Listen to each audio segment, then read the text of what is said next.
زۆر باشە بەڕێزان ئێمە هەر لەسەر مەسلەی بودجە دەمێنینێتەوە لەگەڵ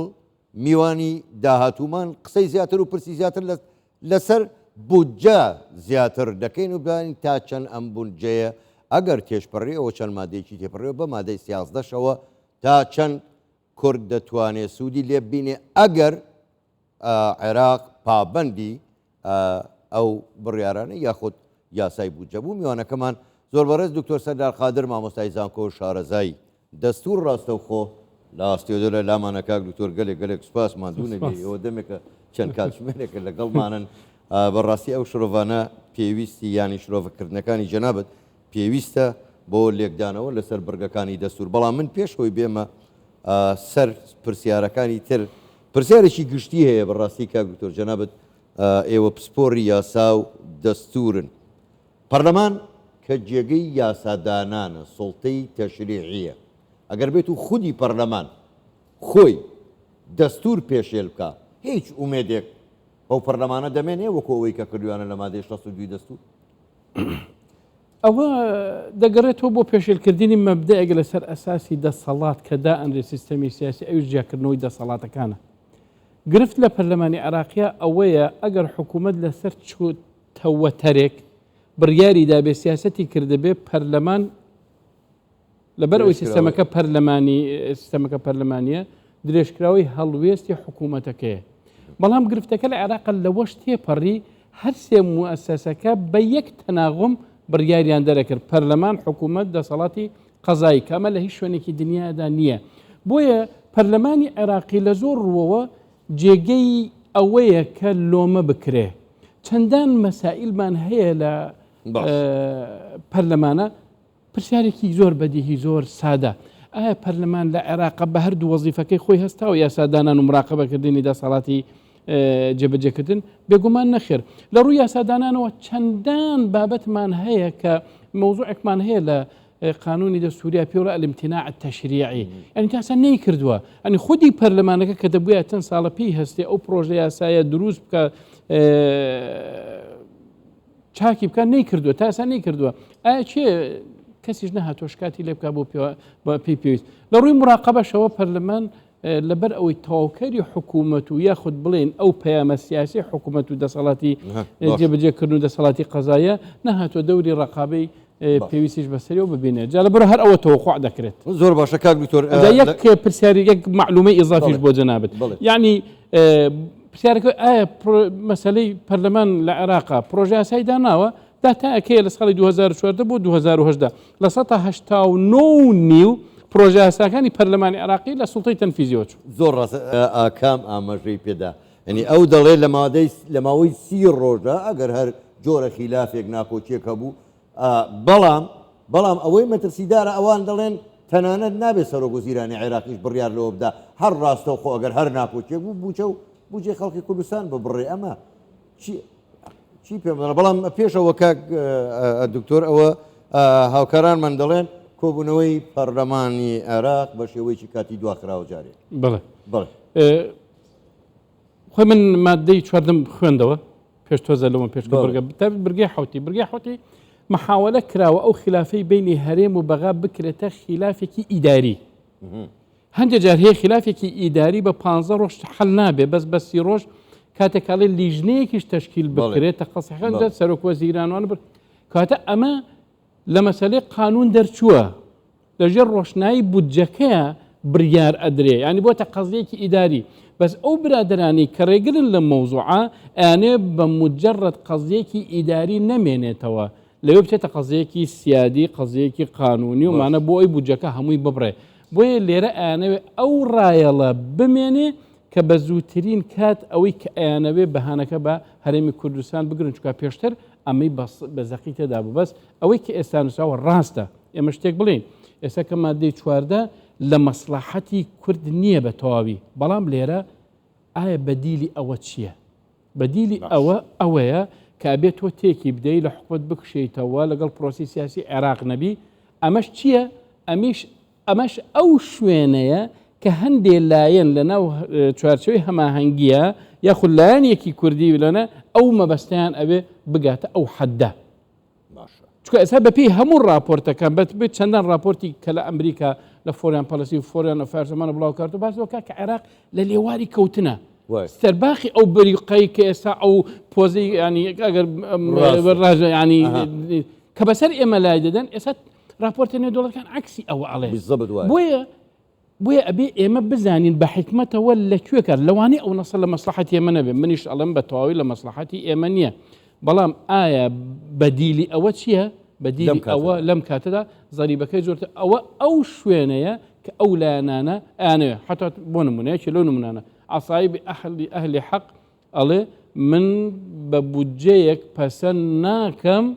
فلانە کەس لە هەرێمی کوردستان دڵی خۆش بێ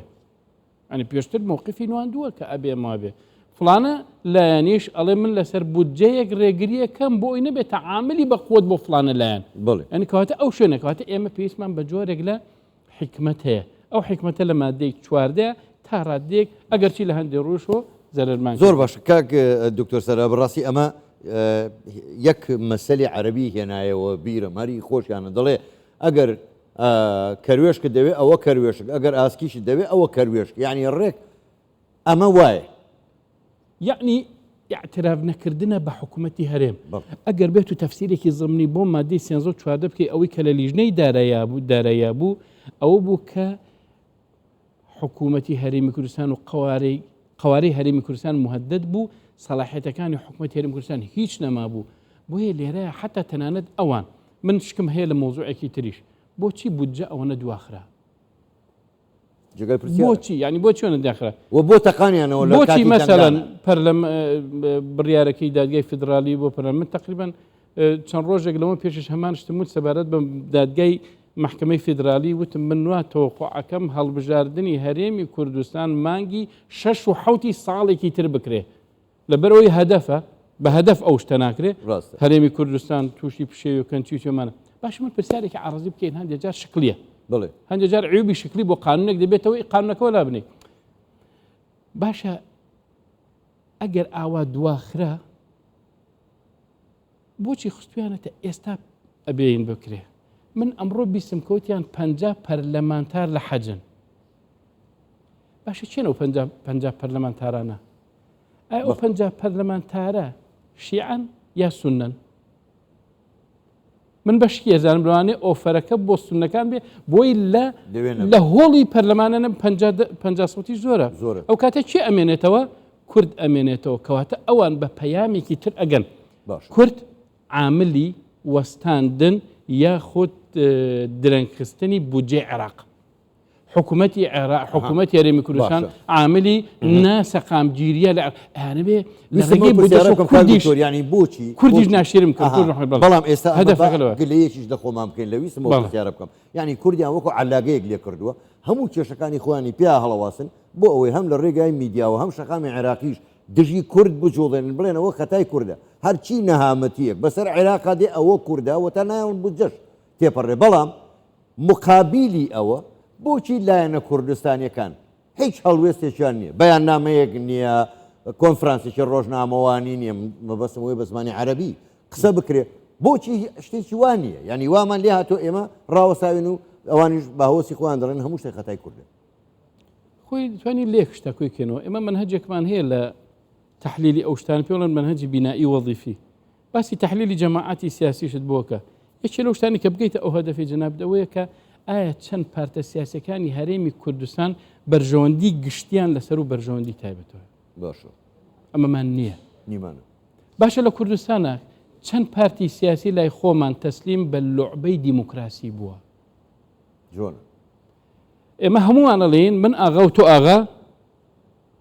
جێمان بۆ ڕاق ئەمە مشکلەمانە ئەمە مشکلەمان جا عملی دیموکراسی بەوە ئینابێ جا کاتێک کە من هاتم بەرژەوەندی لە جیهات ئەوەی هەموو ئەندام پەرلەمانەکانی کوردستان لە بەغا شەڕ بکەن لەسەر ئەوەی زۆرترین داهات بۆ هەرێمی کوردستان و بۆ خەڵکی هەرێمی کوردستان بینینەوە ئێمە جاری وا هەیە من وا تەفسیری ئەەکەم ئەڵەم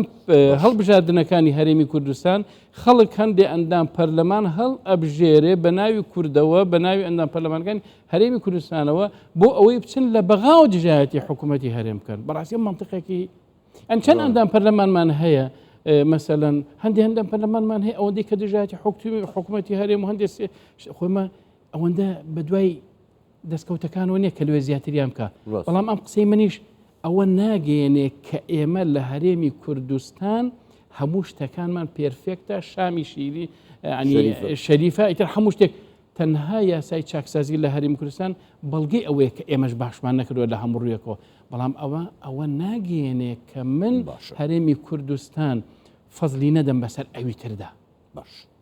باش کاک دکتۆر سەردار ئێستا مادەی 11 تێپەڕێ من نامەوێت بێ مەسەر مەسەلەی نەوتی شارێ دەڵێت ئەبێ هەموو داهاتی نانەوتیش تەسلیم بە عێراق بکرێتەوە جا داهاتی نانەوتی تۆ لەوە گەڕێهی سنوورەکان و فڕۆکە خانەوەمانە جاوە ئەگەر واهی بێ ئەبێ چوا لەو ڕێواس و سیچک و هەرچی هەمانە ئەبێ پارەی ئەوەش هەر تەسلیم کرێ ئەوەش بۆمبێکی ترە هەرچی بکەوێتە ناو حساباتی مالی حکوومەتی هەرێمەوە بەو حسابە ئەچێتە ناو سەلاحەتی مشتەرەکەی بینی حکوومەتی فیدرال حکوومەتی هەرێمەوە حکوومەتی هەرێم لە ڕۆ گرفتی نییە لە من ڕازیم بەڵام لێرە ئەوەیە ئەمە طبیعیە لە ڕووی نەسە دەستوریەکەەوە کە سەلاحەتێکی مشتەرەکە مشکلە نییە بەڵام ئایا ئەمە چەند کەلێن دروستەکە بۆ بەهانەهێنانەوە ئەوە بوو پرسیارەکەش آخر بۆیە مادەی 14 ئەبێ حکوومەتی هەرێم زۆر بە جددی بەندەکانی جێبەجێ بکە بۆی بەهانی پێنەگرن و زۆر بە حەکیمانەش تەعامل بکە بۆ نمونێسە ئەو حساب بە بانکی کە کراوەتەوە چەند زەمانەتی ئەوەی هەیە کە حکوومەتی هەرێمی کوردستان بە ئاسانی تەسەڕوفی تیا بکە لە بانکی مرکزیە و وەزارەتی مالی عێراقیش ئەیکاتەوە لەوێ بەڵام ئێمە تەسەڕوفی تیاکەین بەڵام نەسە کۆنەکەەوە بوو کە حسابەکە شەری ئێمە بوو مەبلوکە بوو بەڵام ئێستا بە شێوازێکی ترە ئەمانە هەمووی هەیە بەڵام ئەگەڕێمەوە بۆ قسەی پێشووتر ئایا بەدیل چییە بەدیلەکە زۆر خراپترە وەک لەمەی ئێستا زۆر باشە زۆر بەڕێز دکتۆر سەردار قادر مامۆستای زانکۆ و پسپۆڕی یاسا و دەستور گەلێک سوپاس بەقەدەر خۆمان ماندوومان کردی زۆر سوپاس بۆ شرۆڤەکانتان گەلێک سوپاس بۆ ئێوە